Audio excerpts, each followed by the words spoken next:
एक पुराना मगर खूबसूरत गांव था जो हरियाली और खूबसूरत खेतों की वजह से मशहूर था। मगर कुछ महीनों से बारिश न होने की वजह से गांव में पानी की सख्त कमी हो गई थी। खेत सूखने लगे, तालाब खुश्क हो गई और लोग परेशान हो गए।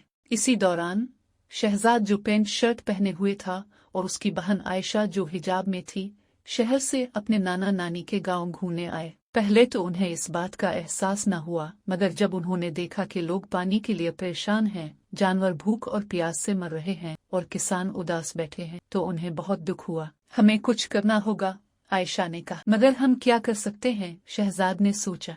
फिर उन्होंने गांव के बुजुर्गों और किसानों से मशवरा किया और जाना कि गांव के पास एक पुराना कुआं है जो मिट्टी और कचरे से भर गया है। अगर उसे साफ कर दिया जाए तो शायद पानी निकल आए। भाई बहन ने सोचा कि अगर सब मिलकर मेहनत करें तो मसला हल हो सकता है। उन्होंने सब गांव वालों को इकट्ठा किया और कहा, अगर हम सब मिलकर काम करें तो ये मसला हल हो सकता है। गांव वालों ने पहले तो सोचा कि ये मुश्किल काम है, मगर जब शहजाद और आयशा ने खुद बेलचा उठाया और कुआं साफ करने लगे तो धीरे धीरे सब लोग उनका साथ देने लगे।